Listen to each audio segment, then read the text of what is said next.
তারপরে হচ্ছে humerus fracture, হ্যাঁ, তারপরে হচ্ছে হিউমেরাস ফ্র্যাকচার। ওকে, সো চলেন আমরা দেখি কোনটার জন্য কত হতে পারে। সো আমাদের যদি একটা ফিমার ফ্র্যাকচার হয় সেক্ষেত্রে ব্লাড লস হবে হচ্ছে 2 to 3 লিটার, ঠিক আছে, 2 to 3 লিটার ব্লাড লস হবে, হ্যাঁ। আচ্ছা, যদি আমাদের টিবিয়া কিংবা ফিবুলা ভাঙে তাহলে এক একটার জন্য কত হবে 1.5 লিটার ব্লাড লস। যদি রিবস ভাঙে, এক একটা রিবস ভাঙার জন্য ব্লাড লস হবে কত 50 মিলিলিটার, 50 মিলিলিটার, ঠিক আছে।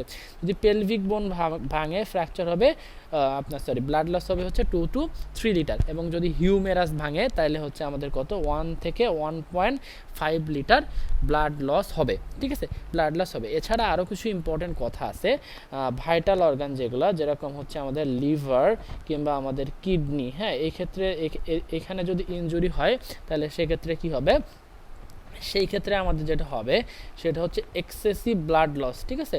ব্লাড লসটা কেমন হবে, ব্লাড লসটা হবে হচ্ছে আমাদের এক্সেসিভ, ঠিক আছে। তো এই পর্যন্ত তো বুঝতে পারছেন আশা করা যায়। চলেন আরেকটু সামনে আমরা যাই। ওকে, এখানে আমরা দেখলাম যে কোনটাতে কত ব্লাড লস হবে, ঠিক আছে। তাহলে হচ্ছে ব্লাড লস থেকে শকে কখন যাবে, তাহলে আমরা এভাবে বলতে পারি যে ইফ ব্লাড লস, যদি আমাদের ব্লাড লসটা এমন হয় যে কত মোর দ্যান 40%, হ্যাঁ, মোর দ্যান 40%, আমাদের বডিতে যতটুকু ব্লাড আছে তার থেকে যদি 40% ব্লাড লস হয়ে যায়, সেই ক্ষেত্রে পেশেন্ট কখন যাবে, সেই ক্ষেত্রে পেশেন্ট হচ্ছে হাইপোভলিউমিক শকে যাবে। সো এটা আমরা ক্যালকুলেট করবো কীভাবে, এটা আমাদের ক্যালকুলেট করার জন্যই কিন্তু এই চার্টটা আমরা দেখলাম। সো চলেন আমরা ক্যালকুলেশনটা দেখি। একটা 70 কেজি মানুষের ফর 70 কেজিস, হ্যাঁ, 70 কেজিসের যদি আমরা দেখি তাহলে এই ক্ষেত্রে যেটা ক্যালকুলেশনটা যেটা হবে, তাহলে মনে করেন যে এখানে 70 কেজি ইন্টু ফুল বডির কত পার্সেন্ট ব্লাড, 8%। 8%টা কি, 8% হচ্ছে টোটাল বডি ব্লাড। আমাদের টোটাল বডির ব্লাড কত, টোটাল বডির ব্লাড হচ্ছে 8%। তাহলে 70 ইন্টু 8% মানে কত, টোটাল বডিতে আমাদের 5.6 লিটার ব্লাড আছে। ওকে, 5.6 লিটার ব্লাড আছে। এখন কি বলছে যে 40%, ফুল ব্লাডের 40%, ঠিক আছে। তো ফুল ব্লাডের 40% মানে কত, টোটাল ব্লাড আছে 5.6%, সেটা আমরা ক্যালকুলেট করলাম।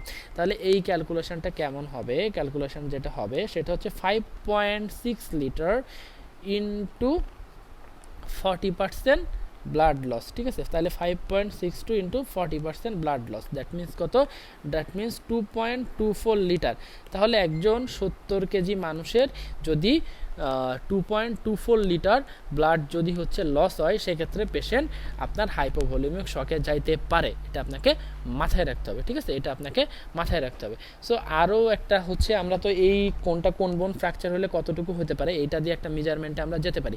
আর একটা ইম্পর্টেন্ট কথা এখানে চলে আসে, সেটা হচ্ছে আমরা এইভাবে দেখতে পারি, হ্যাঁ, ওয়ান ফিস্ট, এইভাবে আমরা দেখতে পারি যে ওয়ান ফিস্ট ওর এক মুষ্টি, ঠিক আছে। ওয়ান ফিস্ট ওর এক মুষ্টি মানে কি, মানে হাতকে যদি আমরা ক্লিনস করি, হ্যাঁ, এক মুষ্টি মানে কি, ওয়ান ফিস্ট ওর এক মুষ্টি মানে হচ্ছে আপনার 500 মিলিলিটার ব্লাড। সো পেশেন্ট যদি হচ্ছে আপনার এভাবে আসে যে কোনো কিছু দিয়ে আপনার পেশেন্টের ব্লিডিং হয়েছিল, ওই জায়গাটা চেপে ধরে রাখছে, সো ওইটা আমরা একটু দেখবো যে কতটুকু ব্লাড হয়েছে, হ্যাঁ, এবং ওয়ান ফিস্ট এভাবে ক্যালকুলেশন করে আমরা 500 মিলিলিটার এবং কতটুকু ব্লাড লস্ট হয়েছে আমরা বাইর করতে পারি, ঠিক আছে।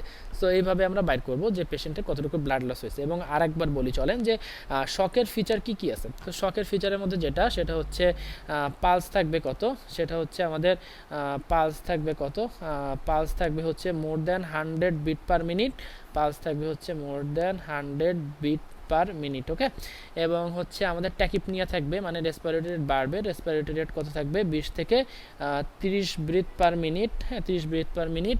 এবং হচ্ছে ক্যাপিলারি রিফিল টাইম কত হবে, ক্যাপিলারি রিফিল টাইম হবে মোর দ্যান 2 সেকেন্ড। এবং আমাদের বিপি ফল করবে, সাথে হচ্ছে অ্যাক্টিভ ব্লিডিং সাইট থাকবে, হ্যাঁ।